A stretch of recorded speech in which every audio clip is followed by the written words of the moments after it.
오늘은 성탄절 후 첫째 주일을 맞이했습니다. 마음과 뜻과 정성을 모두어서 함께 하나님 앞에 예배를 드리도록 하겠습니다.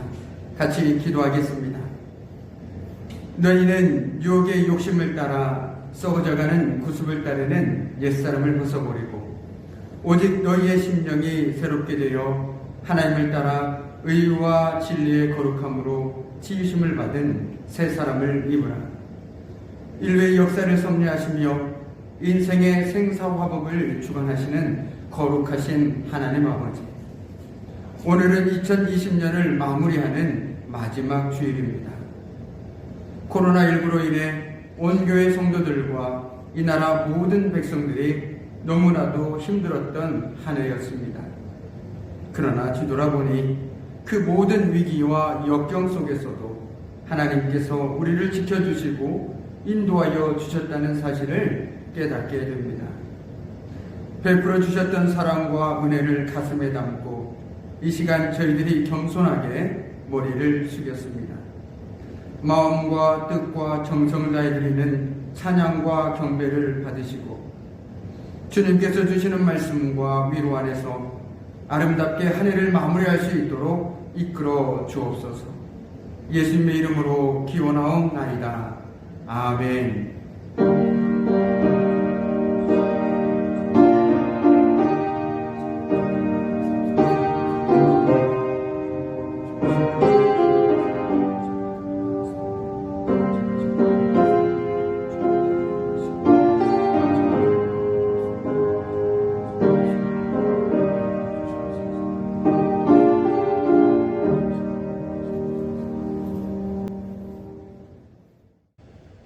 교동은 120번 성탄절 2번입니다.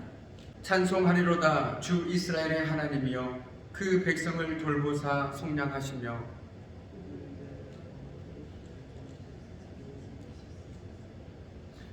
이것은 주께서 예로부터 거룩한 선지자의 입으로 말씀하신 바와 같이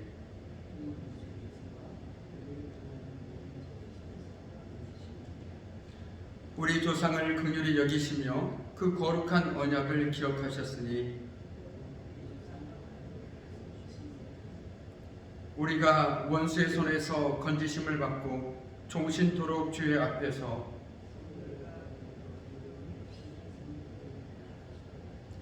이는 우리 하나님의 긍휼로 인함이라. 이로써 돕는 해가 위로부터 우리에게 임하여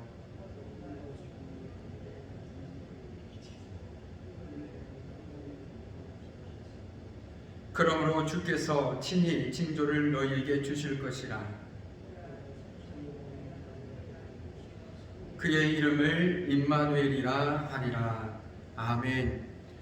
우리의 선한 목자가 되시는 하나님 아버지, 2020년의 마지막 주일에 저희들이 마음을 겸손히 하여 지난날을 돌아보며 회개합니다. 올해는 유난히도 어렵고 힘든 일이 많은 한 해였습니다. 주일마다 성전에 모이지 못하고 가정에서 비대면 예배를 드리는 날도 많았습니다. 그럴수록 더욱 정신을 가다듬고 믿음을 지켰어야 했는데 저희들은 오히려 어쩔 수 없는 환경을 핑계 삼아 신앙의 나태함에 몸을 맡겼습니다. 가정과 일터에서 하나님께서 허락해 주신 365일을 충실하게 채우지 못했습니다. 힘들다는 이유로, 지쳤다는 핑계로 세월만 허송했던 저희들의 어리석음을 깨닫습니다. 주여, 회개하오니 우리의 모든 죄와 허물을 용서해 주옵소서. 회개하는 저희에게 다시 한번 은총을 베풀어 주셔서 새 마음과 참된 소망을 품고 한 해를 마무리할 수 있도록 도와주소서. 계속하여 하나님과 나만이 알고 있는 은밀한 죄를 내어놓고 침묵으로 기도합니다.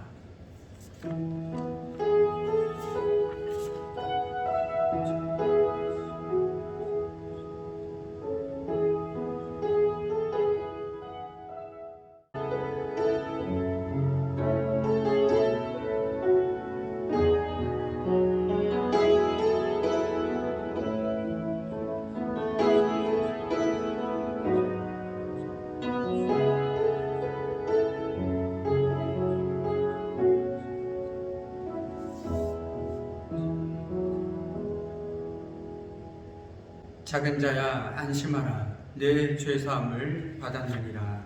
아멘. 나는 전능하신 아버지 하나님, 천지의 창조주를 믿습니다. 나는 그의 유일하신 아들 우리 주 예수 그리스도를 믿습니다. 그는 성령으로 잉태되어 동정녀 마리아에게서 나시고 본디오 빌라도에게 고난을 받아 십자가에 못 박혀 죽으시고 장사된 지 사흘 만에 죽은 자 가운데서 다시 살아나셨으며 하늘에 오르시어 전능하신 아버지 하나님 우편에 앉아 계시다가 거기로부터 살아있는 자와 죽은 자를 심판하러 오십니다. 나는 성령을 믿으며 거룩한 공교회와 성도의 교제와 죄를 용서받는 것과 몸의 부활과 영생을 믿습니다. 아멘.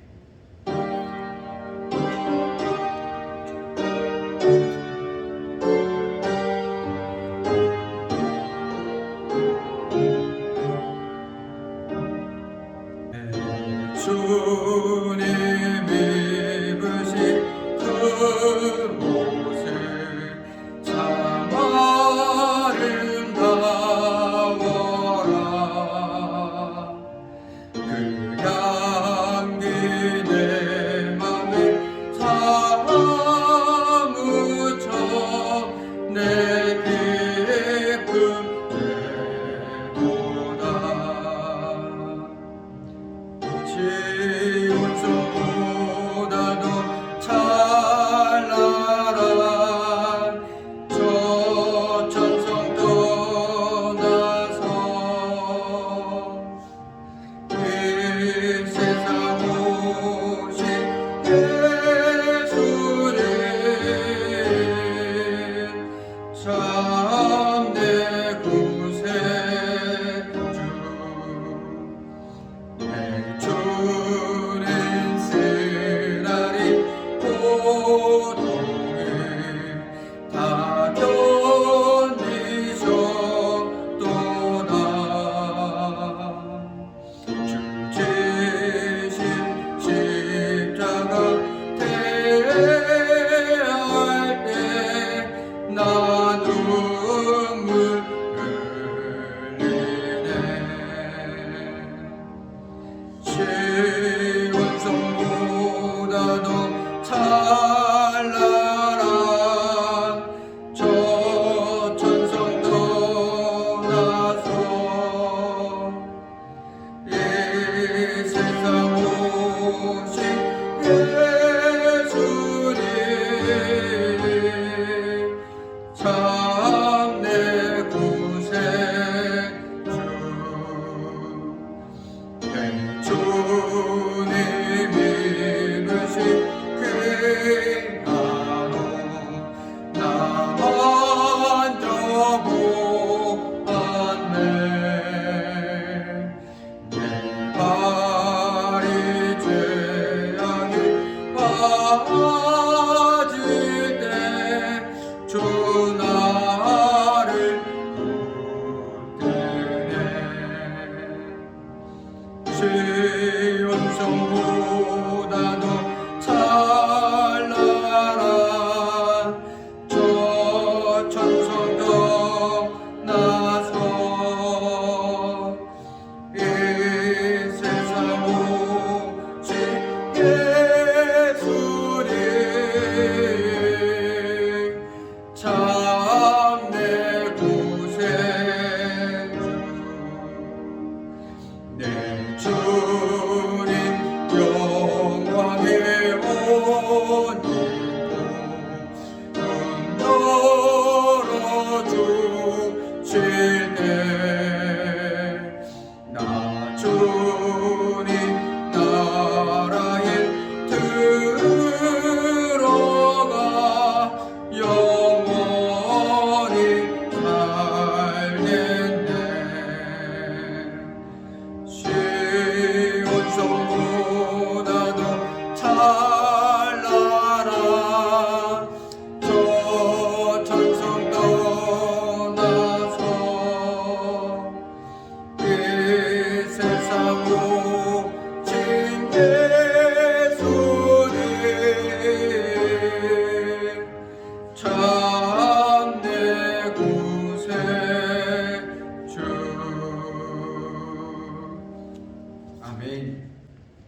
오늘 이 시간 우리의 금주의 공동 기도점을 가지고 함께 기도하는 시간 갖도록 하겠습니다. 송년주일을 맞이하면서 2020년을 감사함으로 보내고 새해를 감격과 기대 속에서 맞이할 수 있도록, 또한 특별히 담임 목사님 청빙을 위해 모든 성도가 한 마음으로 기도하게 하시고 주님의 사랑 안에서 온전히 하나가 되어질 수 있도록, 끝으로 코로나19가 하루속히 완전히 종식되어 열방 가운데 하나님의 소망과 평화가 회복되어질 수 있도록 이 시간 마음을 모아서 함께 기도하는 시간 갖도록 하겠습니다. 함께 기도하시겠습니다.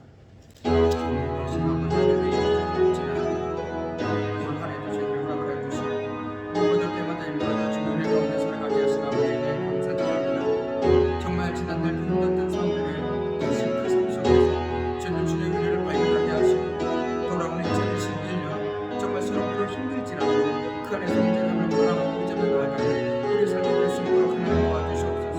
특별히 문재인교회가 단일성 종교를 한마음 한뜻으로 온 성도가 기도하며 정말 이 시간을 함께 보내고 있습니다.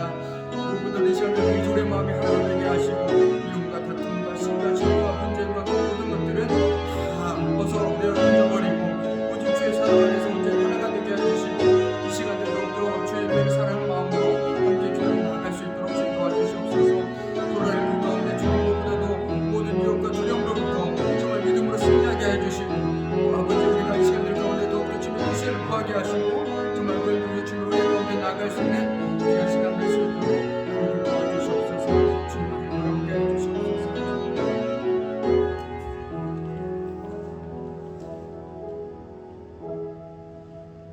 자비롭고 은혜로우신 하나님 아버지, 2020년도 마지막 주일 예배를 사랑하는 성도들이 있는 처소에서 하나님께 드리게 하심을 감사합니다.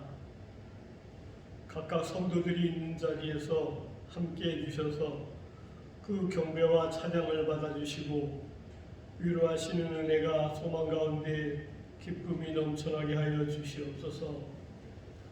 하나님 아버지, 금방 끝날이라 했던 코로나19 사태가 올해 마지막 주일까지도 확산되고 3차 대유행으로 번져가고 있습니다.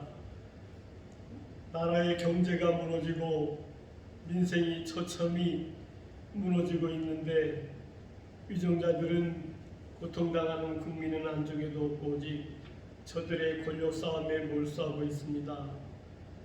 누구 하나 책임지는 이 없고 회피와 거짓으로 일관하고 있습니다. 방역 일선에서는 한계에 다다른 의료진의 처절한 몸부림에 수고한다는 공허한 말뿐입니다. 하나님 아버지, 위정자들이 공의와 정의에 눈돌리게 하시고 이제라도 이 난국을 수습하고 국민을 안정시킬 수 있는 특단의 대책을 마련하여 속히 실행되게 하여 주시옵소서. 방역 인력이 충분한 인력으로 충원되게 하시고 적절한 재정이 투입되어 효과적인 방역이 이루어지게 하여 주시옵소서. 하나님 아버지, 올 한 해 어려운 가운데서도 하나님께서 우리를 지켜주시고 보호해 주심으로 여기까지 올 수 있었음에 다 하나님의 은혜였음을 믿습니다.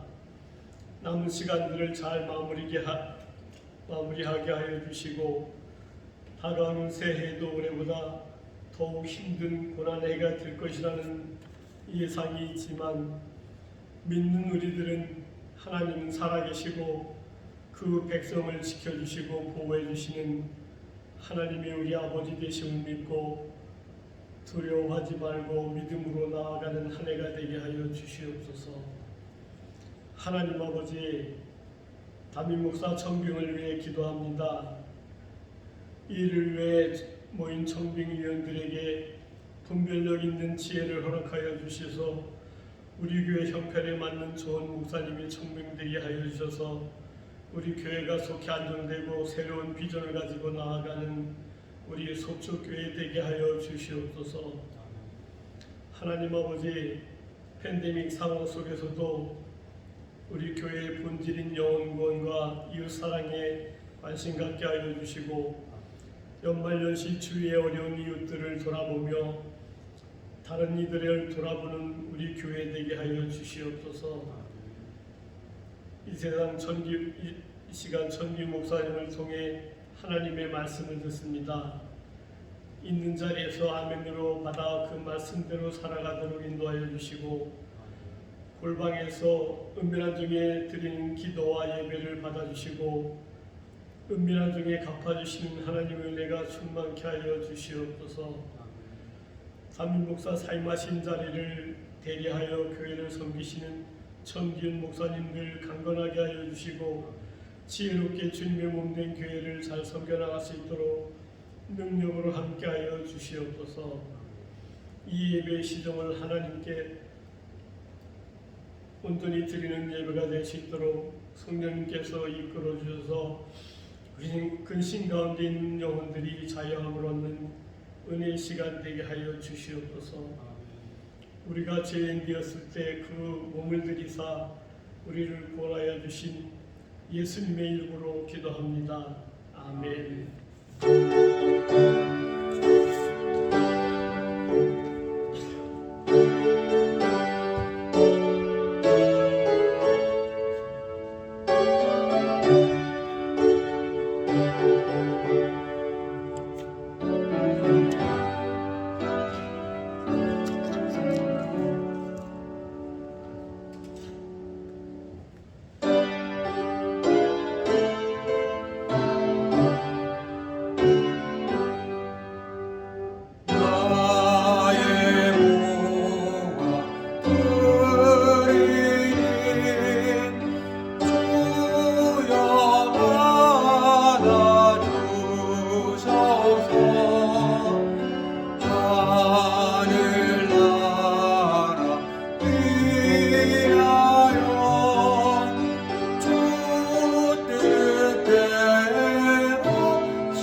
좋으신 하나님 아버지, 우리가 가진 모든 것은 주님의 것이며 주님께서 허락하신 것들입니다.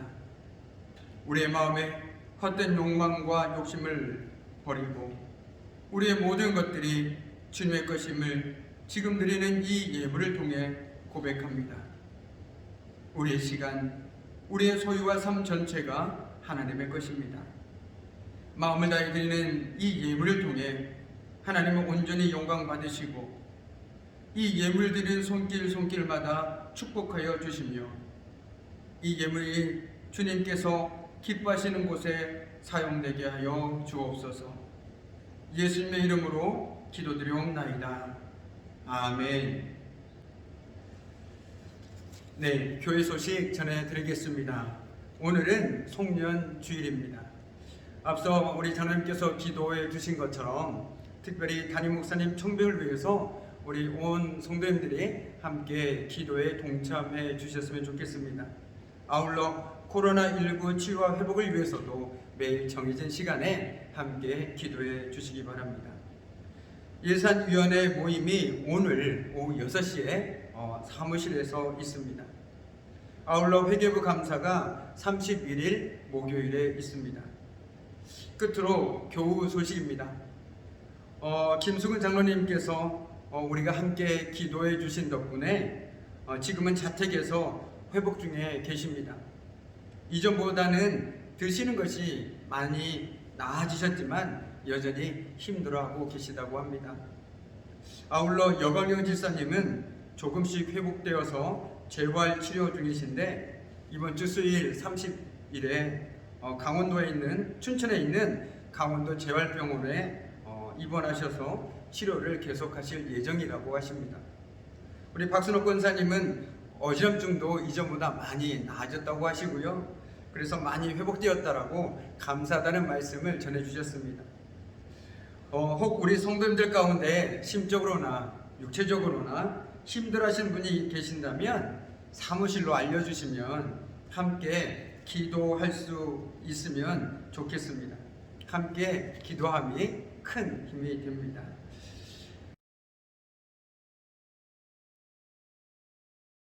욥기 1장 6절에서 12절까지의 말씀입니다. 하루는 하나님의 아들들이 와서 여호와 앞에 섰고 사탄도 그들 가운데에 온지라. 여호와께서 사탄에게 이르시되 내가 어디서 왔느냐? 사탄이 여호와께 대답하여 이르되 땅을 두루 돌아다녀 여기저기 다녀왔나이다. 여호와께서 사탄에게 이르시되 내가 내 종 욥을 주의하여 보았느냐? 그와 같이 온전하고 정직하여 하나님을 경외하며 악에서 떠난 자는 세상에 없느니라. 사탄이 여호와께 대답하여 이르되 욥이 어찌하여 까닭없이 하나님을 경외하리이까? 주께서 그와 그의 집과 그의 모든 소유물을 울타리로 두르심 때문이 아니니까? 주께서 그의 손으로 하는 바를 복되게 하사 그의 소유물이 이 땅에 넘치게 하셨음이니이다. 이제 주의 손을 펴서 그의 모든 소유물을 치소서. 그리하시면 틀림없이 주를 향하여 욕하지 않겠나이까? 여호와께서 사탄에게 이르시되 내가 그의 소유물을 다 내 손에 맡기노라. 다만 그의 몸에는 내 손을 대지 말지니라. 사탄이 곧 여호와 앞에서 물러가니라. 아멘. 참으로 고마우신 아버지 하나님, 지난 한 주간의 저희들의 삶 속에서도 함께해 주시고 오늘 특별히 거룩한 주일을 맞이하여 저희들 다시금 말씀 앞에 세워주심에 감사를 드립니다. 오늘도 저희들 말씀에 비추어 저희들의 삶을, 저희들의 믿음을 들여다보기를 원합니다. 성령 하나님께 친히 이 시간 우리들의 마음과 생각 가운데 임하여 주셔서 선포되는 말씀을 통하여 우리가 다시금 믿음 안에서 오롯이 주님만을 신뢰하고 의지하며 나아갈 수 있도록 주님 도와주시옵소서. 오늘도 부족한 주의 종을 하나님 말씀을 전하는 자로 세워주셨습니다. 주의 종의 모습은 감춰주시고 오직 하나님의 말씀만이 듣는 이와 전하는 이의 가슴에 삶에 새겨질 수 있도록 성령 하나님이여 역사하여 주시옵소서. 모든 것을 주님의 손에 온전히 의탁하오며 감사드리며 예수 그리스도의 이름으로 기도드립니다. 아멘. 네, 앞서 우리가 말씀드린 것처럼 우리는 올해 코로나19와 함께 그 어느 해보다도 유난히 힘들었던 한 해를 살아온 것 같습니다. 한 해의 끝자락에 서서 지금 우리의 신앙은 과연 안녕들 하십니까? 그런 의미에서 우리는 오늘 말씀을 통해 우리의 삶과 신앙을 비추어 보고 맞이하는 새해에는 비록 흔들릴지언정 결코 꺾이지 않는 담대한 믿음으로 살아가는 저와 여러분이 되시기를 주님의 이름으로 축복합니다. 오늘도 그 마음을 담아서 준비한 하나님의 말씀을 함께 나누어 보도록 하겠습니다. 몇 해 전으로 기억합니다. 몇 해 전 한창 인터넷을 닮은 교통사고와 관련된 뉴스가 하나 있었습니다. 군복무 중 휴가를 나온 한 청년이 음주운전을 한 차에 치여 의식불명의 상태에 빠졌다는 참으로 안타까운 뉴스였습니다. 안타깝게도 이 청년은 2달을 채우지 못하고 그만 숨을 거두고 말았습니다. 이 사고를 계기로 음주운전에 관한 법을 강화해야 한다는 여론에 의해서 생긴 법이 하나가 있습니다. 그렇습니다. 그 법이 바로 사고 당사자의 이름을 따서 만든 윤창호 법입니다. 그런데 당시 또 하나 세상에 이 법을 발의한 국회의원이 음주운전을 한 일이 있었습니다. 물론 그 국회의원은 여론의 큰 비난을 받았습니다. 법을 지키고 그 법에 대해 먼저 본을 보여야 할 국회의원이 법을 어겼으니 법을 어긴 사람은 비난을 받아 마땅하다는 것이죠.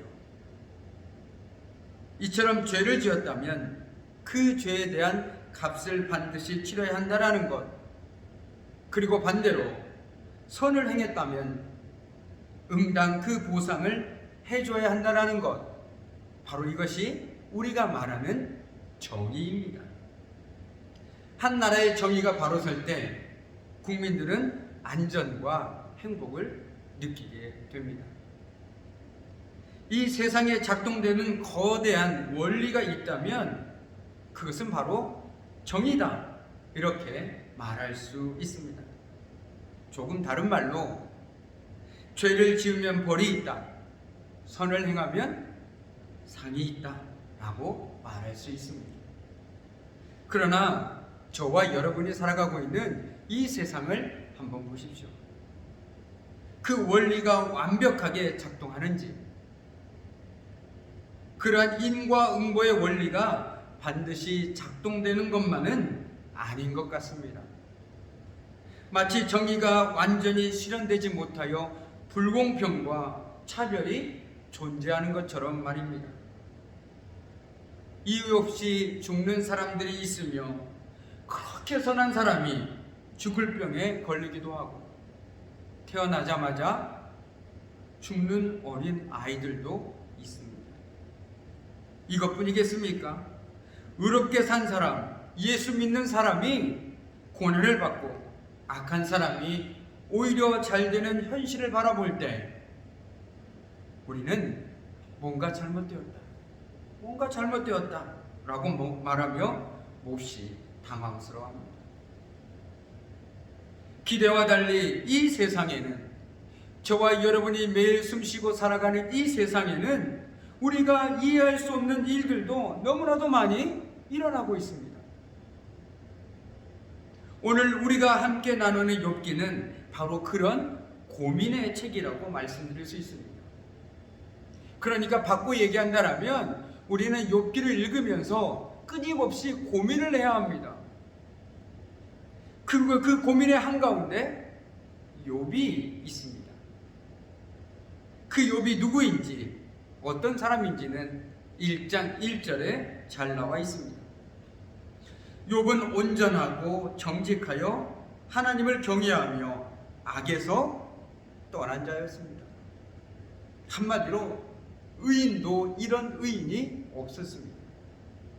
하나님도 인정할 정도의 의인, 바른 사람이었습니다.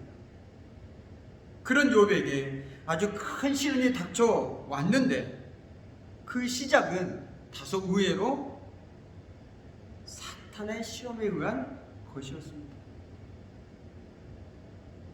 사탄은 욥이 까닭없이 하나님을 잘 섬기지 않을 것이라고 말합니다. 까닭없이 하나님을 경외하겠냐는 것이죠. 이유가 있으니 섬긴다는 말입니다. 그럴듯하죠. 물론 욥의 시험은 하나님의 허락하에 받은 시험이었습니다. 하나님께서 용납하신 시험이었습니다. 그 시험의 내용은 차마 눈 뜨고는 볼 수 없는 처참한 것들이었습니다. 우리가 잘 알고 있는 것처럼 가축들이 모두 몰살당하고 종과 자녀들도 거듭되는 재난으로 모두 죽게 되었습니다. 설상가상으로 같이 살아온 자신의 아내마저도 자기를 저주하고 떠나버렸습니다.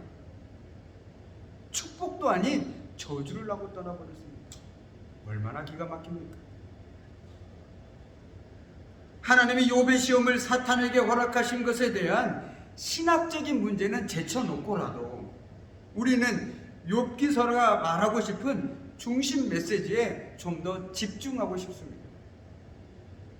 문제는 욥이 당한 고난에 대한 주변 사람들의 말이었습니다.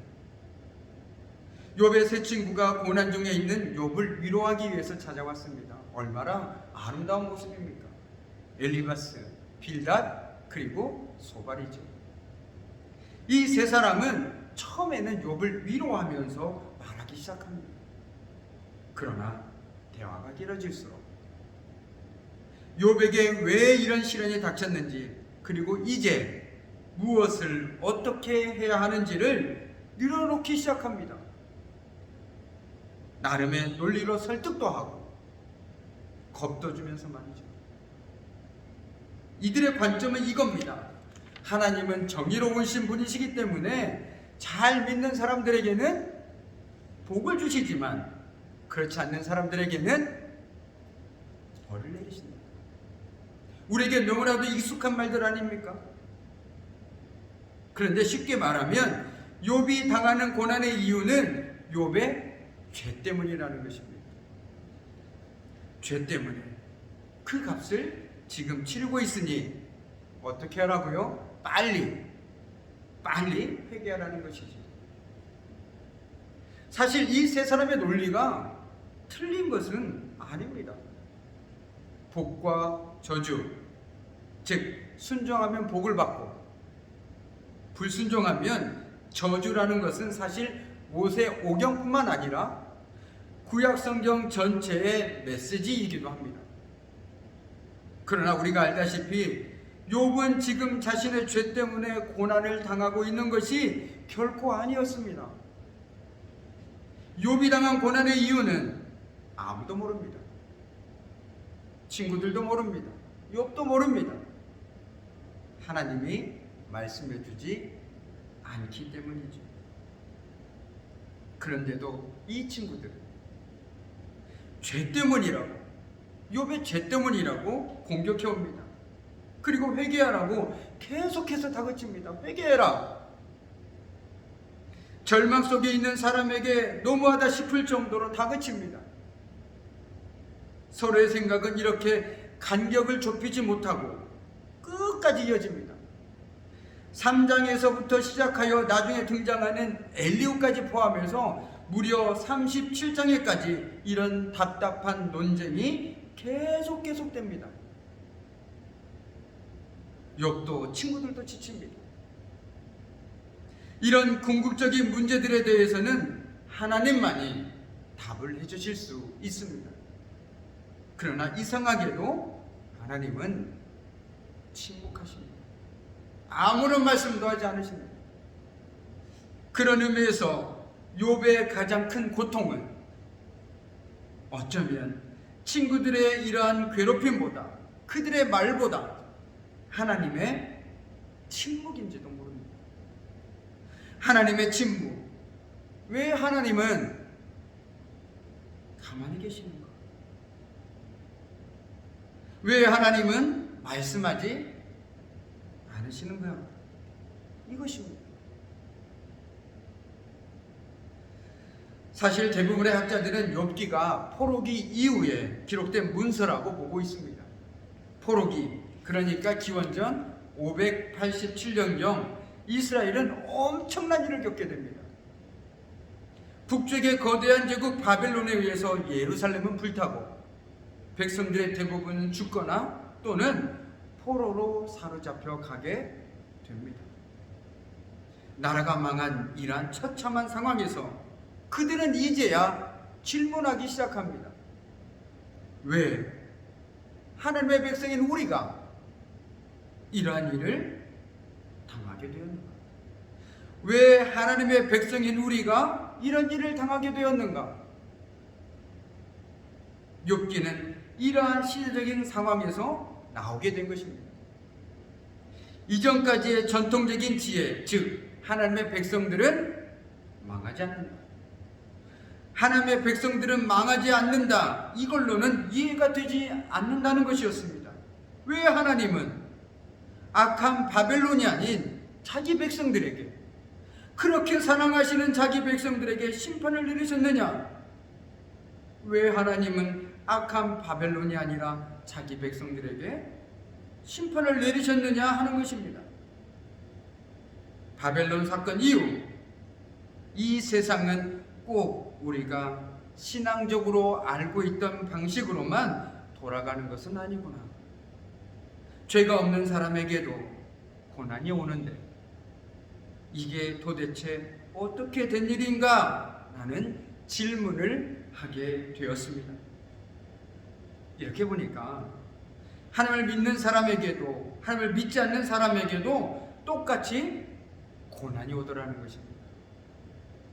이건 사실 욥기를 읽는 이스라엘 백성들의 질문일 뿐만 아니라 오늘을 사는 우리들도 던질 수 있는 질문입니다. 이유를 알 수 없는 고난을 겪다 보면 하나님을 원망하기도 하고 그 이유를 따져 묻기도 합니다. 하나님 왜 내 삶에 이런 고난을 허락하십니까? 라고 말이죠. 왜 나입니까? 왜 이런 일이 나에게 닥쳤는가 고민하면서 죄 때문일까? 아니면 나를 연단하시려고 하는가? 또 뭔가 뜻이 있어서 그러시는가? 등등 나름대로 여러 가지 이유와 원인을 생각하게 됩니다. 그러나 정확하게는 알 수 없는 것들입니다. 그래서 저는 오늘 말씀을 통해 이런 질문을 던지고자 합니다. 신앙을 하는 진짜 이유에 대한 것인데, 그런데도 하나님을 섬길 수 있는가? 그래도 하나님을 섬길 수 있는가? 여기서 중요한 것은 그런데도입니다.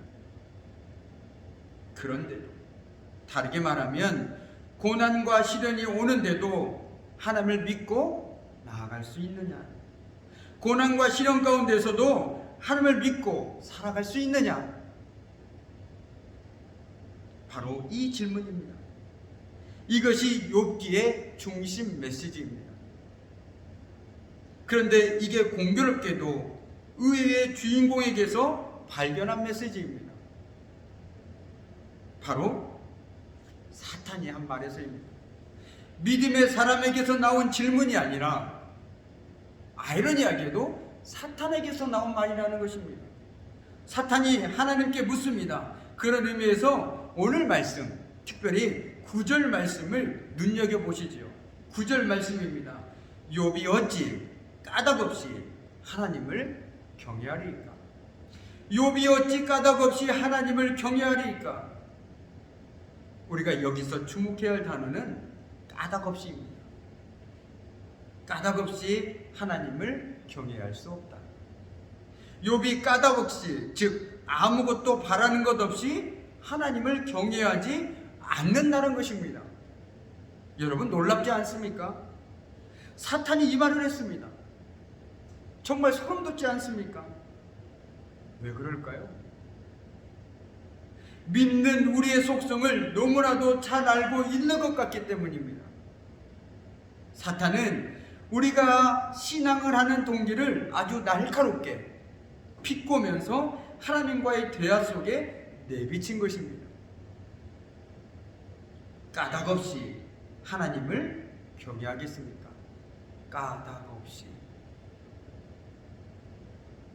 여러분, 이유가 있어서 믿는 것, 일종의 give and take, 주고받는 식의 믿음은 참 믿음이라고 볼 수가 없습니다. 기도에 응답하시고 또 복을 주시고 형통케 하시기 때문에 그분을 믿고 그분을 섬기는 것은 결코 까닭없이 아무것도 바라는 것 없이 경외하는 것이 아닙니다. 그것은 까닭 있는, 이유 있는 믿음, 일종의 조건적인 믿음인 것입니다. 하나님께서 이렇게 해주시면 제가 하나님을 믿겠습니다라는 조건적인 믿음이라는 것이죠. 흔히들 예수 믿으면 다 잘 된다, 복 받는다라고 말합니다. 저도 많이 들었습니다. 다 틀린 말은 아닙니다. 하지만 그렇다고 또 다 맞는 말도 아닙니다. 여러분, 예수 믿으면 성공하고 믿지 않으면 실패합니까? 실제로 그러냐는 것입니다. 이 구호 자체가 무조건 틀린 말은 아닙니다. 그러나 이게 믿는 사람에게 무분별하게 적용되면 그렇게 해서 성공한 사람들은 자신의 신앙이 좋은 줄로 착각하게 됩니다. 이스라엘 백성들이 그랬습니다. 한참 그들이 태평성대를 누릴 때 자기들이 잘 되는 것이 자기들의 신앙이 좋아서 잘 되는 걸로 착각을 했었습니다. 반대로 그렇지 못한 사람들은 믿음이 없어서 그런 줄로 생각하게 됩니다. 내가 믿음이 없어서 내가 이렇게 못 사는구나. 그런데 이것은 신앙의 본질이 아닙니다. 신앙은 어떤 것을 근거로 해서 교만해지거나 낙심하는 그런 것이 아닙니다. 오히려 바울이 말한 대로 배부르거나 굶주리거나 궁핍하거나 풍족하거나 내가 어떤 처지에서도 만족할 줄 알고 기쁨과 평화, 하나님의 역사심에 대한 전적인 신뢰를 내보이는 것입니다. 예수 성공, 불신 실패, 이런 구호에 매달리게 되면 하나님과의 관계보다는 나에게 벌어지는 일, 신앙의 결과에 이익이 되는 일에만 더 민감하게 반응하게 됩니다. 관계보다 내가 무엇을 얻을 수 있을까만에 더 집중하게 된다는 것이죠. 마치 어린아이가 부모의 관계보다 내가 부모님에게 무엇을 얻어낼 수 있을까 호시탐탐 노리는 것과 별반 차이가 없다는 것입니다. 그렇기 때문에 신앙이 올라갔다 내려갔다 막 롤러코스터를 타게 되는 것이죠. 우리가 걸어가는 신앙의 길은 흔들리는 길일 수밖에 없습니다. 우리가 이 땅에 살아가면서 하나님을 믿음으로 고백하며 살아가면서 우리는 흔들릴 수밖에 없습니다. 우리가 세상 한복판에 살아가고 있기 때문이죠. 많은 사람들과 관계 속에 살아가기 때문에 때로는 자칫 잘못 하나님의 관계를 놓치다 보면 흔들릴 수밖에 없습니다. 욥이 처한 현실처럼 말이죠. 그렇지만 그러한 흔들리는 현실임에도 전적인 신뢰를 내보이는 것입니다. 그것이 진짜 믿음입니다. 참 신앙은 까닭 없이 전적인 신뢰로 나아가는 것입니다. 따지고 보니 우리는 처음 예수를 믿을 때 그분만을 전적으로 믿기로 작정한 사람들입니다. 이미 내 모든 것을 걸었던 사람들이었죠. 내 모든 것을 주님께 걸었던 사람들이 바로 저와 여러분 아니십니까? 우리는 예수 그리스도를 나의 구주, 나의 주인, 나의 하나님으로 영접한 사람들입니다. 우리 주님께서 나를 다스려 달라고 내어드린 사람들입니다. 우리의 중심을, 우리의 삶을 그분께 통째로 드린 사람들입니다. 그래서 잘 되면 믿겠다, 형통할 때만 믿겠다, 고난이 사라지면 믿는다, 이런 조건적인 말들은 애초부터가 맞지 않습니다. 오히려 그럼에도 불구하고 나는 하나님을 믿겠다, 이게 더 신앙적인 고백이겠죠. 까닭 없이 아무것도 바라는 것 없이 하나님을 경외하기로 우리는 작정했기 때문입니다. 하나님께서 나에게 복을 주시든 고난을 주시든 그럼에도 나는 하나님을 믿겠다, 하나님 말을 따라가겠다, 하나님 말을 바라보고 의지하겠다, 이게 바로 우리들의 믿음 아닙니까? 이제 말씀을 마무리 짓도록 하겠습니다. 우리가 잘 아는 히브리서 11장에 보면 너무 위대한 많은 믿음의 사람들이 나옵니다. 이분들은 우리에게 한차원 더 높은 신앙을 요구하고 있고 도전하고 있습니다. 그들의 신앙은 하나같이 흔들리지만 올곧게 한 길을 걸어간 사람들이었습니다. 이 땅에서 뭔가 좋은 결과가 있을 거라고 믿고 신앙의 길을 걸어간 사람들이 아니었습니다. 분명 그들은 까닭 없이 하나님을 경외한 사람들이었습니다. 아무 조건 없이 하나님께 전적인 신뢰를 내어드린 사람들이었다라는 것이죠. 오직 한 분, 믿음의 주요, 온전케 하신 예수만 바라보고 이 세상을 살았습니다. 욥기는 아니 오늘 하나님은 우리에게 신앙을 달리하라고 말씀하십니다. 하나님을 잘 섬기는 의인도 고난을 받는다. 때론 악인이 잘 될 때도 있다. 이 역설의 현실을 뛰어넘는 신앙을 가지라. 모순되는 현실이 있을지라도 하나님을 전적으로 신뢰해라, 이렇게 말씀하십니다. 비록 이 모든 것이 결말이 종말, 즉 하나님 앞에 가서야 드러날 것이지만 그때까지는 전적인 신뢰의 길을 걸으라라고 말씀하십니다. 사랑하는 여러분, 우리의 신앙 가끔씩 흔들리지만, 때로는 심하게 흔들리지만 그러면서 걷는 길이지만 올곧게 그분만 신뢰하며 나아가는 저와 그리고 이 예배를 드리고 있는 여러분이 되기를 주님의 이름으로 축복합니다. 우리 시간 다 같이 일어나셔서 함께 기도하겠습니다. 사랑하는 주님, 우리의 믿음이 얼마나 부족한지 깨닫게 해주신 것 감사드립니다. 생각해보니 우리의 믿음은 상황과 환경에 따라 달라지는 참으로 유치한 믿음이었습니다. 오늘 주신 말씀대로 당장의 보상과 열매가 주어지지 않더라도 오직 주님만을 신뢰하며 나아가는 신앙이 되도록 인도해 주시기를 원합니다. 이 시간 말씀 앞에선 우리 모두가 까닭 없이 아무것도 바라는 것 없이 오직 하나님을 경외하는 자들이 되게 해주시고 그렇게 인도하실 주님만을 의지하는 우리가 될 수 있게 해달라고 이 고백을 담아 간절한 마음으로 함께 기도하겠습니다.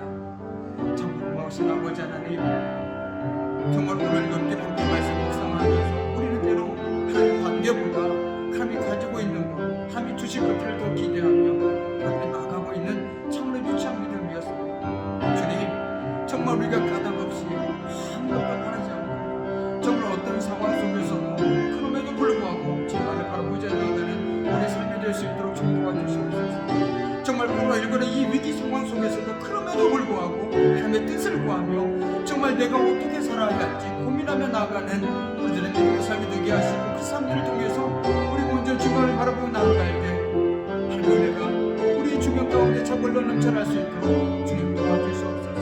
우리 연약한 믿음을 주님 붙들어주시고 때로는 흔들리지만 결코 세상이 꺾을 수 없는 담대한 믿음으로 주님 앞에 나아갈 수 있도록 주님 도와주시옵소서. 내 평생에 가는 길 순탄하며 늘 잔잔한 강 같은 줄 큰 꿈 바로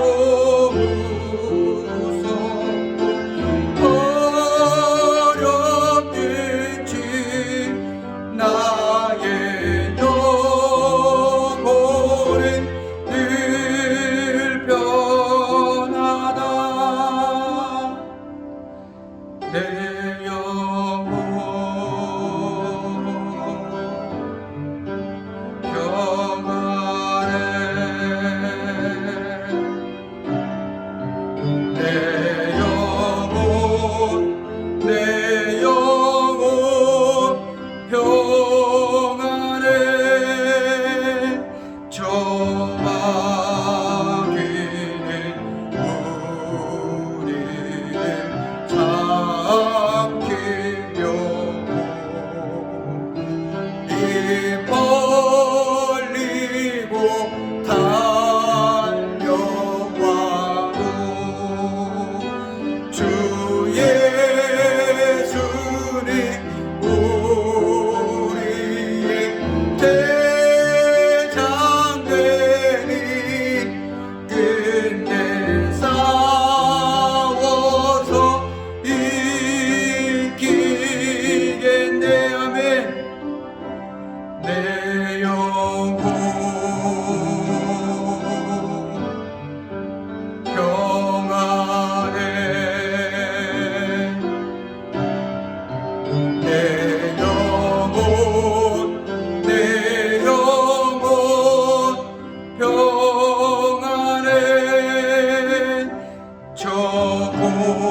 평안해. 아멘. 이제는 우리 주 예수 그리스도의 은혜와 아버지 하나님의 말할 수 없는 사랑과 성령님의 사귐과 임재와 다스리심이 까닭 없이 조건 없이 주님께 전적인 신뢰를 보내며 살아가기를 다짐하는 이 자리에 있는 모든 성도들과 그들의 가정과 일터와 삶의 현장 위에 이제로부터 영원히 함께 하시기를 간절히 축원하옵나이다. 아멘.